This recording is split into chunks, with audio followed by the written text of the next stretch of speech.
Hello, I'm Sister Abigail, and this is the Sister Abigail Show. We're talking about, in our upcoming couple of videos, the scriptures of affirmation. Okay, and we've been very fortunate to get some of the teaching ministry of Pastor Chuck Breckenridge from Diversity Christian Fellowship in Tulsa, Oklahoma. And so he's shared his Bible and Homosexuality series with us. And so he's gone over all of the clobber text, and now he's starting to talk about scriptures of affirmation. Today, he's going to share with us about Ruth and Naomi. Okay, and you know what's really interesting is I wonder how many straight ministers realize that the very text that they use in their straight marriages, where you go, I will go. Where you lodge, I will lodge. Where you die, I will die. Your God will be my God. You know, that very same scripture that we use at so many weddings.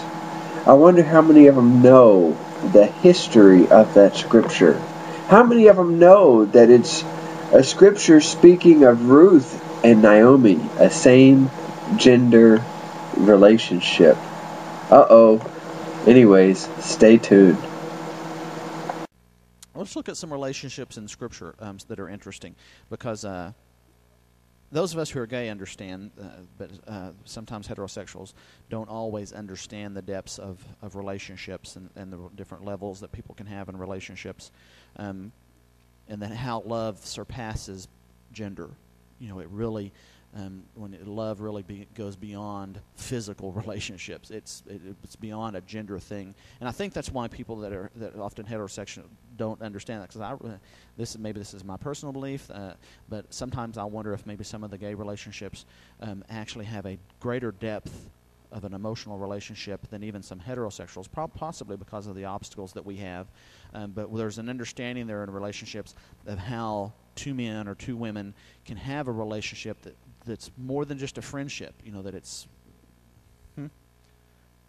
maybe that's what it is. But look at some interesting examples in the Old Testament. And I'm not necessarily saying that all these people are gay, but I am going to say that they had relationships that went beyond simply being friends. They had a depth of relationship that was beyond just a friendship.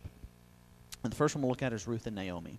I find it interesting that one of the most common scriptures in the Bible that is used in weddings, heterosexual weddings including, is a discourse between two women in the Old Testament. I don't know how many people can make that connection, but it really is. So if you look at the book of Ruth, and if you look at the life of Ruth and Naomi, here are these two women, and that just have an incredible relationship.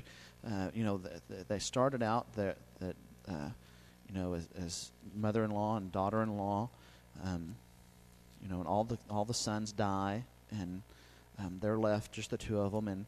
And Naomi says, I'm going to go home. I'm going back to my nation, back to where I'm from.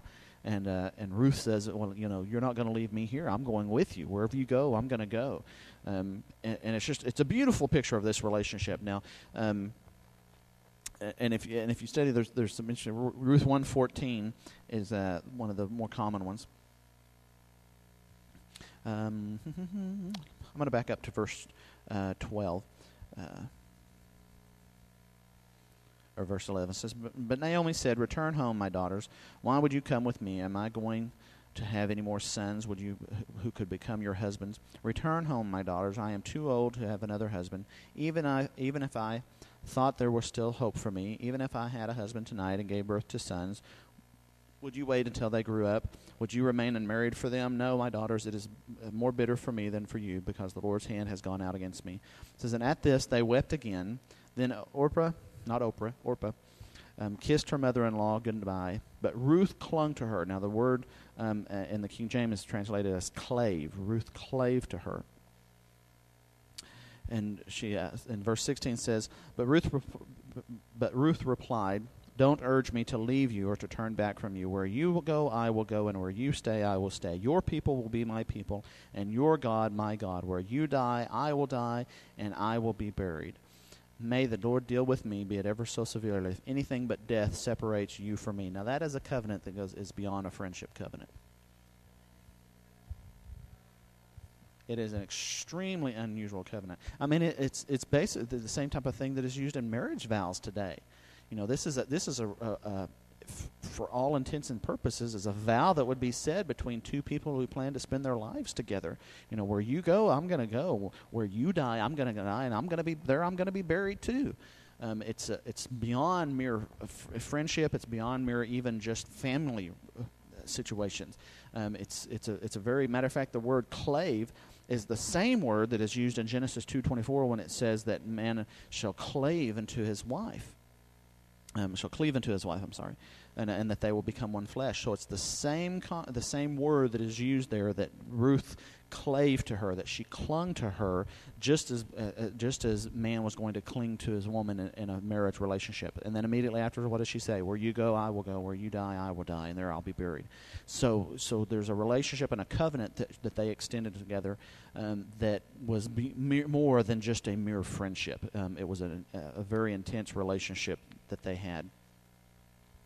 And it ended up being one of a great thing for Ruth. You know, she ended up going and becoming the wife of Boaz, and one of the descendants of the line of Jesus came through.